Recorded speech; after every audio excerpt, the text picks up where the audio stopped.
Well, hello there, domain name people and friends. My name is Pinky Brand, and welcome to episode number 7 of the IQ video blog and podcast. Today, we're going to learn about the Internet and Jurisdiction Policy Network and their new toolkit that was recently published to help address DNS, or what is known as the domain name system, abuse.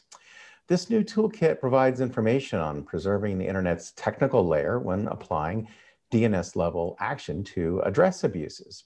And this new resource intends to support domain name system operators in their design of DNS abuse-related activities, notifiers in the detection and reporting of problematic activities within the DNS, as well as legislators and law enforcement to determine procedures for dealing with different types of DNS abuse.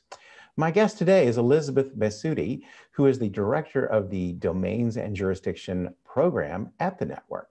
And she also serves as the Secretariat there. And we have a lot to cover today with Elizabeth, so let's get going.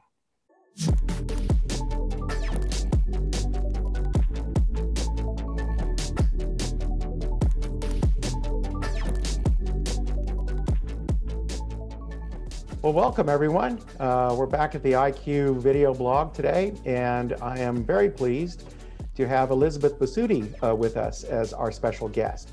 And Elizabeth is the director of the Domains and Jurisdiction program at the Internet Jurisdiction Policy Network, which, if we talk about that later on, we can just say I&J. There's so many acronyms in our industry, but welcome, Elizabeth. Thanks very much. Thanks for having me. Great to have you here today. You know, we're going to talk about the toolkit and all kinds of exciting things that I&J has been working on, but can you first tell us about your journey in the domain name industry? You know, why did you get involved? Sure. Well, thanks. Well, before getting involved in the domain name industry, I'm a lawyer. I was a litigator in private practice for a number of years and really enjoyed it, but ultimately decided I wanted to make the switch to an in-house position because there was sort of a sense of, you know, always putting out fires, but never really finding solutions sort of to prevent the fires from happening, right? So I wanted to make a switch and go in-house so I could be with an organization where I was sort of contributing to sound policy, good practices, you know, again, with the hope that, you know, you stop the fires from happening. So really just by happenstance, I was living in Northern Virginia at the time, and a public interest registry, which is located in Northern Virginia, was advertising that it had an in-house opening, and I applied, and as luck would have it, I got the job, and I was with PIR for about 7 years. Started as the assistant general counsel and ended as the general counsel, and then made the switch, just had a lifestyle change and ended up joining I&J, the Internet and Jurisdiction Policy Network, which is based in Paris, France. And as you might imagine, the opportunity to both stay within the industry but move to Paris was a very attractive one for me at that point in my life. So I've been, you know, with the industry for, I guess, going on, well, the better part of 9 years now, and it's never dull. It's always fascinating, always something new. So I enjoy it quite a bit. That's right. There's never a dull moment in this industry, and I think the opportunity to live in Europe, I did the same for a number of years over in Dublin, and you know, it's always an exciting opportunity and just something that this industry affords. I think for the audience, just to understand about PIR, PIR was the registry, or is the registry operator for the .org domain, the .org domain, which some members of our audience are probably very familiar with. I just wanted to clarify that. Yeah. But can you tell us, tell us about the role and the mission of the Internet and Jurisdiction Policy Network? Sure. Well, the I&J was founded in 2012 by Bertrand de la Chapelle, who many will recall was an ICANN board member, and his business partner, Paul Fellinger. And it was founded as a multi-stakeholder organization, really with the aim of sort of fostering what we call legal operability in cyberspace, What does that mean? It's really, the purpose is really an attempt to get stakeholders to work together to preserve the cross-border nature of the internet. It doesn't mean, and you know, the flip side is, it doesn't mean that the organization wants to pretend that national laws, you know, which are largely based on the old Westphalian notions of territory, don't exist. But rather to kind of look across, to build an organization that would include stakeholders who would look across different legal regimes, different business models, different different priorities for different stakeholders, and say, how can we work together in a way that's interoperable? So it's not trying to come up with one size fits all solutions, but sort of building frameworks, you know, that can house solutions that can work again across a number of different platforms among different actors between and among various different legal regimes. Well, thank you very much for that explanation. I think you talk about that sort of the multi-jurisdictional, you know, aspect and bringing various stakeholders together. I think that's one of the things that excited me about getting involved in this industry early on, you know, with the CCTLDs and all that, is just how does all that work together? You know, how is all that governed? You know, and understanding that the role of CCTLDs is a little bit different from, you know, the ICANN oversight, I guess we could say. But with that said, you know, there are registries, there are registrars, there are registrants, there are all sorts of actors, you know, sort of in the DNS ecosystem. And, you know, DNS abuse is increasingly getting a lot of attention around the world. And your group has produced a very significant and worthwhile document, the DNS level action to address abuse. I believe I'm saying that correctly. Can you tell us a little bit about that, you know, how and why that was put together? Sure. So in terms of how it was put together, we really would go back to probably the end of 2016 when the I&J organization had a global conference in Paris. And coming out of that, it was a meeting of about 300 stakeholders from across the world involved in the industry. And sort of coming out of that meeting, there were sort of three broad categories of, again, cross-jurisdictional, cross-border issues for the internet that were identified: data and jurisdiction, content and jurisdiction, domains and jurisdiction. So the domains contact group was formed along with the other two contact groups. And the contact groups are composed of about 30 to 40 subject matter experts from across different parts of the industry, technical operators, academia, government, civil society, internet companies, international organizations. And the groups began meeting and sort of began, I guess, by sort of a stock taking of the different issues that affect the domain name space every day, different pain points for different sorts of actors. And they started to map out a roadmap. So there was a roadmap coming out of Paris that was codified at the next meeting in Ottawa, the Ottawa roadmap.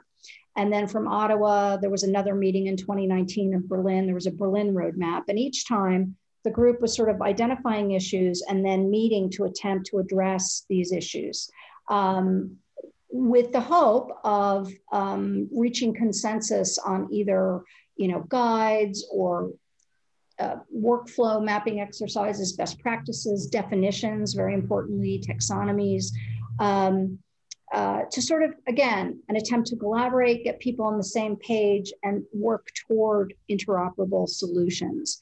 In 2019, I&J published a document called Operational Approaches, which codified a lot of the work of the contact groups, and then the prior year's contact groups. And then last year in the 2019-2020 contact group, my group sat down, took a look at sort of what was left to do, and identified a number of areas, mainly focused on technical abuse, where the group felt that the time was right, the issues were right, the call to action was loud enough.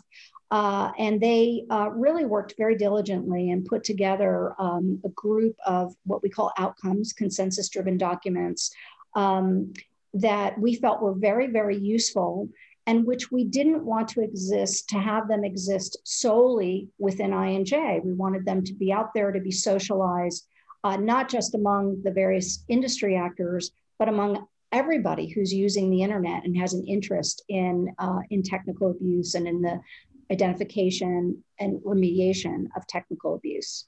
And so we thought a toolkit was the way to go. We just released the toolkits last month. And again, they're the work, really the composite work of probably 3.5 years of contact group efforts. So that's sort of the how. And in terms of the why, again, the toolkit is focused on technical abuse. It is an issue that is, I think it's always been important within the internet governance realm, be it ICANN or in the CC/TLD world. It has been somewhat, I would say, of a controversial issue in terms of getting folks on the same page as far as, well, what do we mean when we're talking about technical abuse, right? Is it the internet itself is sort of this technical tool? So is anything that goes on the internet that's in some way abusive? Is that what we're talking about? Well, no, our toolkit is really focused on abuse that is affecting, that is using and abusing the technical layer of the internet, which we believe, and I think most operators believe, is a neutral layer, and its neutrality should be preserved. At the same time, it doesn't mean that nothing can be done to address abuses. Right. Yeah, I think it's a very comprehensive document. I can tell that a lot of research and a lot of minds have melded together to produce this fabulous tool. But I think it's also critical. You're talking about technical abuse. Maybe some of our members of the audience, I think sometimes, there are those, even within the industry, sometimes it maybe get confused between technical abuse and content abuse. And I think it's critical for the audience to understand those differences and what the toolkit addresses. Could you explain those differences? Sure, absolutely. So when we talk about technical abuse on the internet, again, we're talking about abuse that is occurring within that neutral, if you will, the neutral layer of the internet. And we're talking about things that are addressable by taking action at the DNS level. So again, that's the name of our toolkit. What does that mean? From a purely technical standpoint, what it means is DNS operators, registries, registrars have a limited set of actions, a limited set of arrows in their quiver, if you will, that they can use to address abuse on the internet. And at its most basic level, content, which is really just talking about the content on a website, right? It's the content, maybe it's hate speech. Maybe it's something which in a given country is considered to be illegal speech, things like defamation, for example, but in another country might not be illegal. Exactly, yeah. Expression. When we're talking about content, we're talking about really expression on a website. And strictly speaking, action at the DNS level does not include the ability to just take a scalpel and carve out particular pieces of content that someone may find objectionable. And by the way, it could be objectionable for a very good reason, but action at the DNS level the operators just don't have the ability to sort of carve out the content and leave the website resolving via the DNS. And that gets me to my next point, which is, I think I was guilty of this too before becoming involved in the industry, but we tend to talk about websites like, well, that's a .com website, or that's a .org website, or a .net, or a .eu. And in fact, the right of the dot, which we call in the domain name industry the top level domain, so .com, .net, .org, .eu, these are domain names in particular are just addressing tools. That's all they are. So in the old days, back in the 90s, for those of you who were alive and or can remember, at the beginning of the internet, we didn't have domain names. If you wanted to, primarily researchers were using the internet and they found other researchers, in their websites by typing in an IP address. That's right. At 192.175. And domain names are really sort of just like a handy dandy tool that converts the IP address into something that's easy to remember. But in general, registries don't. Well, not in general. Registries don't host content. Registrars may offer web hosting services, but those are sort of ancillary to their registrar duties. And so in general, domain name operators don't host content. And so therefore, when you ask a registry or registrar to take action at the DNS level to address content, it's really very binary, on, off. The operator can implement action that will literally take the domain name and uncouple it, if you will, from the IP address so that it no longer resolves, the domain name no longer resolves to that website. But again, operators don't have the ability to sort of just go in and pick apart offensive content. Why is that important? Well, for a number of reasons, but if we just think about in terms of proportionality, for example, you could have a website that is very rich content, lots and lots of pages and subpages and links and what have you.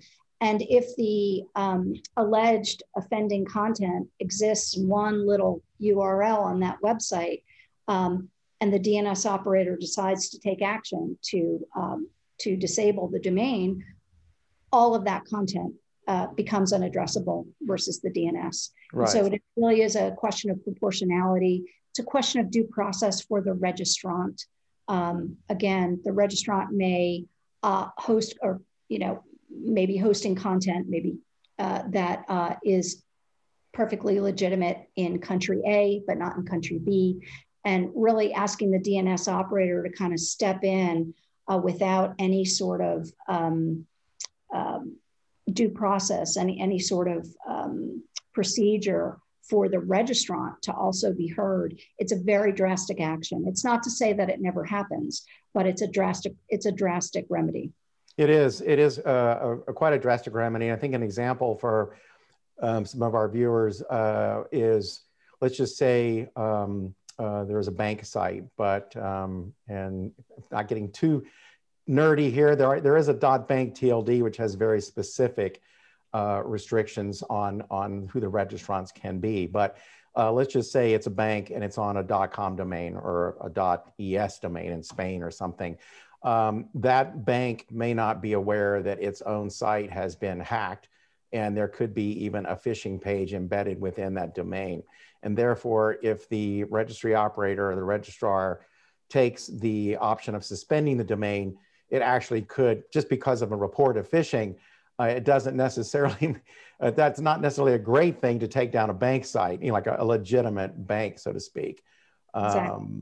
But I have seen examples of, well, I guess where they're interesting, because we could talk about evidence and the, providing of the evidence, before taking down abuse. But before we kind of get into that, I thought maybe you could also talk about, the forms of technical abuse. There's phishing, farming, botnets, malware, for example. And then there is another area, which is spam, which is irritating to all of us in the traditional sense of the word, at least in the early days of, getting inundated with, messages for vitamins or pills or whatever it might be. But, where do you see spam fitting in, with DNS abuse? Yeah, thanks. It's a great question. And I'll tell you, it's one that our group spent a lot of time talking about. Um, you're right. Spam, there's two ways to look at spam. One is, well, it's really just content. It's annoying, but someone's just, sending a bunch of unsolicited emails about, vitamins or, you know, uh, you know, who knows? But it's not really, there's no sort of technical abuse component in there, and so why would we include spam as a form of technical abuse? Back in the day, and I know maybe some operators still look at it this way, but I think it's becoming more of a minority opinion. But way back in the day, you would hear folks say, "Well, it's taxing the internet infrastructure to send all of these emails, to send emails in bulk over, within the internet." I think purely from a technical standpoint, that's probably not true anymore. Mm-hmm. And so our group sort of came to a sort of in-between compromise position that said, well, spam can be addressable as a form of DNS abuse when it acts as a delivery mechanism for other types of abuse. So what does that mean? So, you've got somebody, bad guy out there sending, 100,000 emails at a time, trying to get you to, click on something to, sign up for some new product or service. But what if when you click on that link, what's actually happening is your computer is being infected with malware. And so, and that's not an edge case scenario. That's a very common real life scenario. So oftentimes, within spam, there are other forms of technical abuse embedded. Phishing and malware primarily are the two I think that come most readily to mind. But I think we've all heard, and I think anybody that's worked at a company in the last 20 years has been told, if you get an email from somebody you don't know and there's a link in that email, don't click on the link. And right. There's a good reason for that. So. Yeah, I'm constantly letting friends and elderly members of our family, understand the risk of doing that sort of thing. I think one of the things that I've observed is registry operator, when it comes to spam, that being used as a delivery mechanism, as you say, but also understanding domains and actually shutting them down before they can really even be used, almost like a pre-crime, so to speak. And this is because the reputation block list providers being able to basically identify nonsensical domain names or domain names that are registered from a particular source that might be in bulk that are being sort of warehoused for possible use in the future. And it's kind of like a pre-crime, I guess you could say. And I'm aware of registry operators that actually now will take down those domain names and suspend them, really almost ahead of any actual direct evidence. And the rationale behind that is that 99.9% of the time, the registrant never responds or complains. In that 0.1% of the time that they do complain, it might be actually someone that is legitimate or at least trying their best to recover the cost of those domain names that have been suspended. Yeah. I think there's definitely a split within our group and within the industry on that practice. As you said, there may be, you can certainly make the argument why it would be a good proactive measure. Other people see it as sort of a minority report kind of action, and they're not willing to do it. But yep, it's certainly something that our group is keenly aware of and has discussed. Yeah. Yeah. Do you know of someone that has implemented the guidelines directly into their abuse policies that have come from the toolkit? Well, I would say within our group, so for example, PIR was very instrumental, very active in the group. In fact, our volunteer coordinator for the group is Brian Symbolic, who is he's the general counsel at PIR. He runs their abuse program. I would say the practices in the toolkit are being implemented by actors like PIR, Two Cows, GoDaddy. They all have, not to say they don't all have slightly different terms of service, but I think the general framework and the principles that you see reflected in the toolkits are very much in play across the industry. Yes. Oh, that's good to hear. Have you got any kind of feedback from the reputation block list providers on the toolkit by any chance? Interesting. We have not, and if you're out there and listening, I would love to hear from you. We haven't, although we do, for example, there's a component in the toolkit called types of notifiers, where we include typology of notifiers. Reputation block lists are included there. And just things like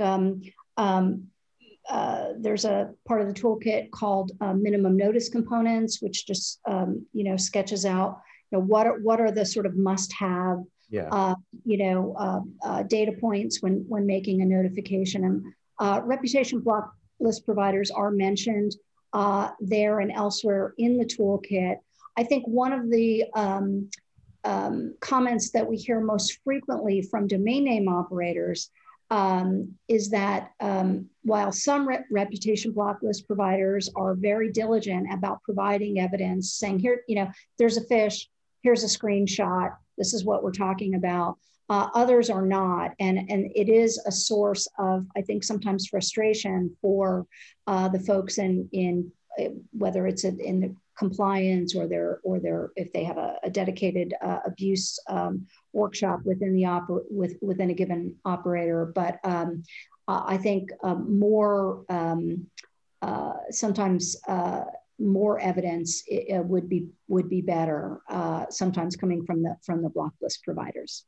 Yeah, that's some feedback that I've heard as well. That's consistent with what I've heard, and that's some things that organizations, actually such as ourselves, have been working on with select reputation block list providers, is basically being able to provide a feedback mechanism because a lot of them weren't really set up within the confines to deal with ICANN Spec 11.3b or DNS abuse in general, and now, there's I think there's room for discussion on APIs and things, a way to collaborate technically to sort of ensure, a smooth flow of feedback, not only from the registrars or registries or those actors, but also, and what they've done perhaps to mitigate or to resolve a particular case that has been reported, but also to feed that back into them, but also to understand and get as much information as possible, at a minimum level,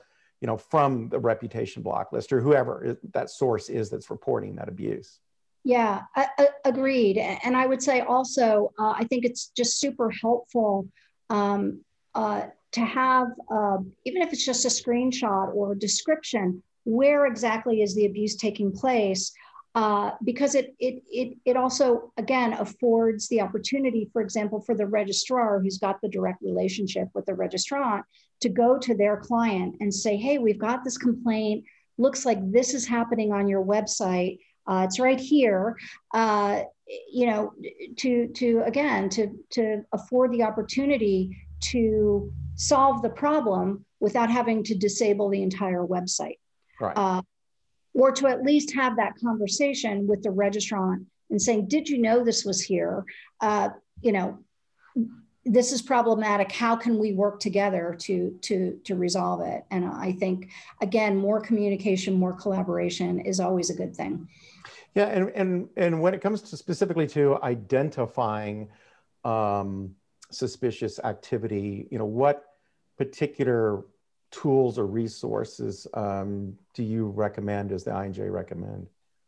I think that, well, first of all, from a it just maybe from like an internet user perspective, maybe this is too simplistic, but if you do receive an email, either from someone you don't know, don't click on the link. But equally, if it's from your bank, if it's from somebody, maybe you've just gone to a store and made a purchase, and lo and behold, that store is sending you an email saying, "Oh, hey, did you know you could pay, using, we have a payment portal." You want to really be careful. Look at that email and where it's from. Oftentimes, bad guys can spoof email addresses. Right. So you want to kind of click on that email, right click, and see where it's really coming from. And if it doesn't look familiar, then report it, and certainly don't provide any information or click on a link or take any action. From an operator standpoint, I think some of the things that operators look at when they receive a notice, a complaint that a website is engaged in technical abuse, there are a number of things that they look at in terms of trying to just sort of initially figure out what's going on. One of the easiest indicators that they can look to, it's not always foolproof, but how old is this domain name? Was it just registered, or has this domain name been, associated with the same website for a long period of time? That website looks stable. There's never been any complaint before. That latter situation would probably indicate to that operator who's trying to evaluate this abuse complaint, maybe the site has been compromised because, again, it's got a stable history. Whereas, a website that was just stood up, just associated brand new with the domain name, and boom, you're getting reports of phishing, you're getting reports of malware. That's probably going to be a telltale sign that there is something, in fact, nefarious going on that probably should be addressed at the DNS level. Yeah, the abuse of a domain name with a long history or age, I think, can be surprising to operators. When we've done some sampling of data, sometimes hundreds of thousands or even millions of names, and you take a look at that data, and although it might seem, it might seem more normal that if the age of the domain is very young, that perhaps that may indicate that there's a problem. But we have found domains going back registered in 1996, 1997, 1998 that are compromised, and increasingly there has been sort of a trend to use older domains. So domains that have been dropped that are legitimate looking domains, that actually have words in them that, you can understand in various languages. And, that makes them a little bit more easier to use with nefarious activity, I think, at least. Yeah, I agreed. And just for the benefit of those who don't understand what dropping means, a domain name, it's kind of a subscription model. You can register a domain name at most places for somewhere between 1 and 9 years, maybe longer, but that's 1 to 9 is kind of typical. But if you don't renew your domain name in time, and there's a cycle, and your registrar should be sending you lots and lots of notices right before your domain name expires. But oftentimes, for example, you'll have a business where whoever was in charge of, renewing the domain name or in charge of the particular department, they leave, and things kind of fall through the cracks, and the domain name ends up expiring, and then it gets deleted. It falls into what's called a drop zone, and anyone else can pick it up. And you're right, those sorts of domains would be very attractive to somebody who was looking to engage in technical abuse, because, as you say, there's nothing about the domain name itself that kind of looks fishy, pardon the pun, but so as I said, it's not foolproof, but you would look at the age of the domain. You'd look at you might look at not only like, okay, this domain has been active since 1996, for example, but has it recently changed registrants? Yeah. Yeah. So various indicators, but it's not, it really is a process. It's not like there's one thing that sort of, is foolproof for every type of abuse scenario. Yeah, is there any particular condition where an operator might take the nuclear option? Suspending the domain name. For those in the technical community would understand as server hold, client hold, that sort of thing. What kind of conditions does the I&J or yourself envision that it would be acceptable not to inform the registrant to be able to take that action without even, speaking with the registrant or communicating with them? Sure. Well, so we're really talking about thresholds here. And in the I&J world, the threshold for taking suspending a domain name that's engaged in technical abuse is when the domain itself is being used to engage in significant abusive conduct. And so, I can't speak for every operator within our group, but I will say sort of the consensus opinion is that if you've got a domain name being used to phish, and it's very, very clearly a phish, it's a Bank of America, but it's BNK, instead of BANK. And there's evidence, this is popping up on a number of repetition block list provider lists, but equally, the operator can look at the evidence and say, yes, this is very clearly a phish. I think in instances like that, the operator isn't going to go to the registrant because time is really of the essence. Every minute that domain remains up, people are being defrauded. People are potentially divulging their bank account information or credit card information, what have you. Right. And so in instances like that, I think operators are very willing and often do take the nuclear option and suspend the domain. But again, it's going to depend on the case. As I said, if it's a very content-rich website, it's been stable, but there's one page on that website where someone's been able to hack in and put up a phish, the preferred course of action, I think, would be to try and work with the registrant. You want to do it efficiently and expeditiously, but as in your example earlier, you don't want to simply suspend, what's otherwise a legitimate banking website, right, because there's a problematic because somebody's inserted something very problematic in one portion of the website. So. Yeah, and I realize that's a very specific part of the whole process of identifying and evaluating and having the workflow and the recourse structure as is outlined in the toolkit very well. And I'll put the URL here on the screen where you can go to download the toolkit. It's quite an extensive document and well-researched. Is there any particular bottleneck that you see in that entire chain of structure in dealing with DNS abuse? In other words, is there any particular area of some of those items that I just talked about that are in the toolkit where you feel maybe there could be some bottlenecks? Yeah, I think one thing that is a source of frustration for both end users and operators is it's not always easy to know who is the hosting provider. So when you've got a piece of problematic content, for example, and someone is complaining, the operator, if it is really purely content, can't really be addressed effectively at the DNS level. Oftentimes, the DNS operator will respond to the complaint and say, there's really not a lot we can do about this. Please contact the hosting provider. And then the next question becomes, well, who's the hosting provider? And then the answer is, well, we don't really know.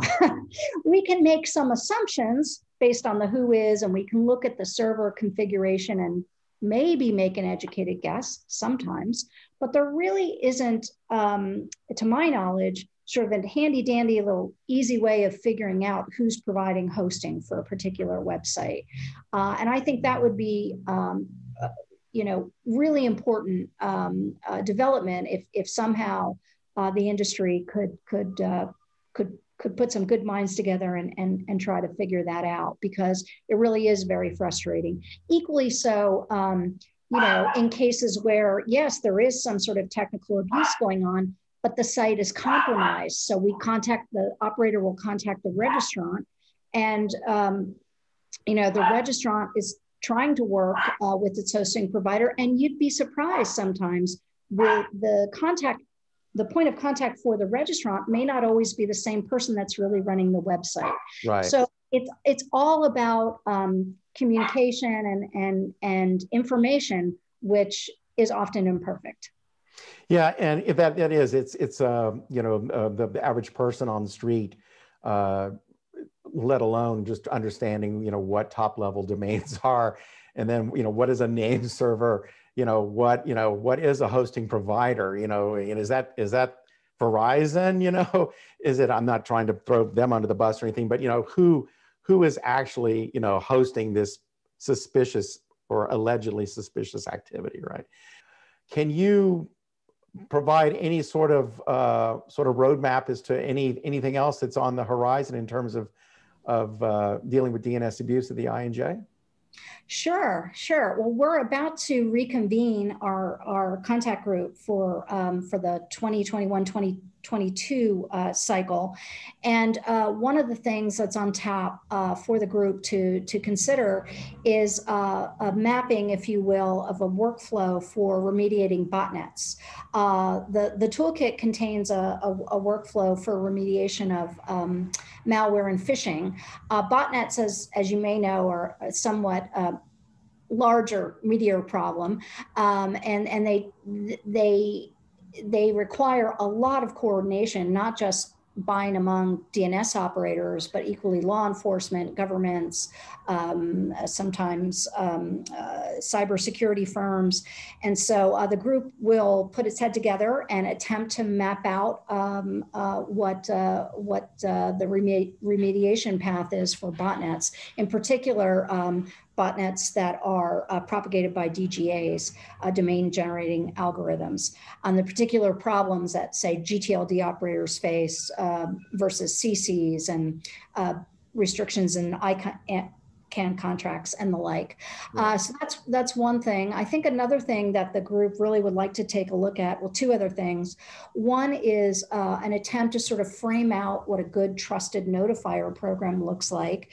And again, that's not to say that the group is saying everyone must use one, but sort of what are the considerations if either you're proposing to a DNS operator that they subscribe to your trusted notifier program, or the operator from its viewpoint is considering entering into an arrangement. What are some of the basic components and basic considerations at play? Because I think there really is a desire for folks on all sides, both sides of the aisle, to work together, but they don't really always understand,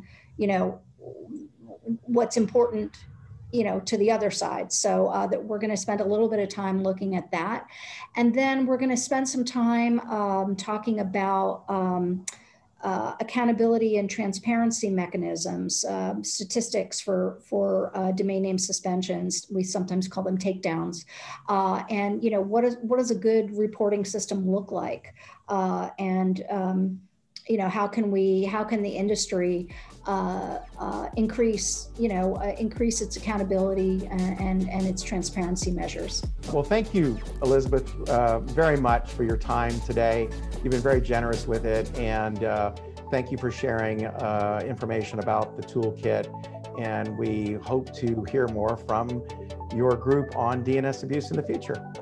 Thank you so much. It was my pleasure.